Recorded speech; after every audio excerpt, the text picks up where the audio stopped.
Assalamualaikum warahmatullahi wabarakatuh. Gimana kabarnya anak-anak? Semoga selalu sehat ya. Sebelum memulai pelajaran pada pagi hari ini, marilah kita berdoa dulu. Berdoa menurut agama dan keyakinan masing-masing. Berdoa mulai. Baik, ya, di sini Putri Sia akan menjelaskan untuk materi bab 2 ya. Materi bab 1, mohon maaf, materi bab 1 yang part 2. Kemarin kan sudah produksi massal ya. Yang di sini juga ada produk kreatif dan kewirausahaan produk massal yang part 2 seperti itu ya. Jadi sebelum memulai pada pelajaran, siapkan bukunya, nanti dirangkum ya, dilengkapi dari yang pertemuan kemarin dan pertemuan ini. Jadi perencanaan produksi massal ya, di part 2 ini kita membahas tentang perencanaan ya. Kemarin banyak yang masih bingung gimana cara merencanakan suatu produksi massal ya. Jadi merencanakan itu, kamu merencanakan pengen buat produksi apa. Contoh kalau di jurusan perhotelan, contohnya kalian membuat tentang sabun ya. Kalian membuat sabun dari gelerak seperti itu. Nah, perencanaan ya, di sini perencanaan produksi massal itu maksudnya adalah proses untuk merencanakan dan mengendalikan aliran material yang masuk dan keluar dan dapat memenuhi permintaan pasar secara tepat ya. Jadi tidak kebanyakan juga tidak kurang seperti itu. Terus ruang lingkup produksi itu sumber daya manusia dan kapasitas permintaan. Tujuan produksi massal yang pertama ada meminimalkan biaya. Ketika kita membeli bahan dalam jumlah besar pasti akan lebih murah, meminimalkan perubahan tenaga kerja ya. Jadi lebih sedikit tenaga kerjanya.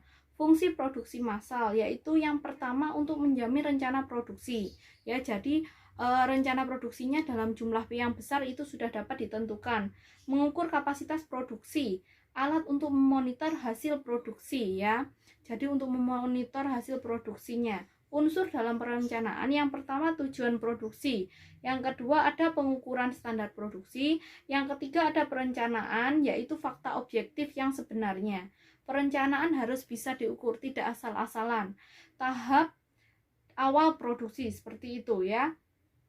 Selanjutnya ada jenis-jenis perencanaan produksi. Yang pertama perencanaan jangka panjang, yang kedua jangka menengah, yang ketiga jangka pendek. Faktor yang berpengaruh, yang pertama faktor internal, kapasitas mesin, produktivitas tenaga kerja, dan kemampuan pengadaan dan penyediaan barang. Faktor eksternalnya apa? Yaitu kebijakan pemerintah, inflasi ya. Langkah-langkah perencanaan produksi yang pertama penelitian dan pengembangan. Kalian meliti dulu apa yang akan diproduksi dan dikembangkan, mencari gagasan, mencari ide ya. Kalian bisa browsing juga di internet nanti. Nah, ini tugasnya yang kemarin kalian sempat bingung bagaimana Bu mengerjakannya. Cobalah untuk membuat perencanaan produksi dari salah satu jenis produk dari jurusan perhotelan ya. Jadi nanti kalian bisa memilih salah satu contoh ya. Yang tadi Putri contohnya adalah sabun. Sabun mandi bisa, pengharum ruangan bisa, sabun untuk pel juga bisa ya. Kalian bisa membuat sabun sendiri yang ramah lingkungan dan kalian kemas sebagus mungkin, dan itu kalian tuliskan kalian membutuhkan apa. Contoh membutuhkan bahannya, geleraknya, membutuhkan apa saja di situ. Kalau kalian membuat bahan kerajinan yang bisa dijadikan oleh-oleh untuk di perhotelan, kalian juga tuliskan. Putri Sia contohkan satu saja ya.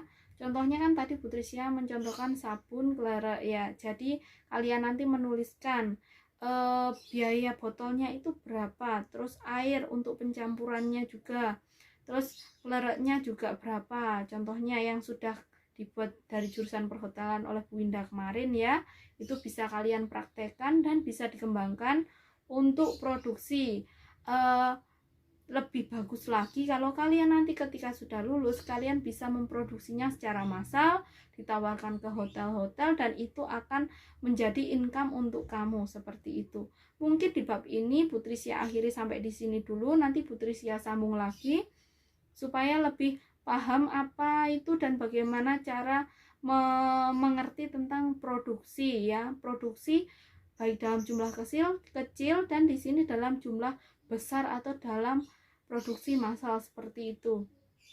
Sebelumnya, Putri Sia minta maaf apabila ada salah-salah kata. Apabila ada pertanyaan, silahkan tulis di kolom komentar atau langsung japri Putri Sia ya.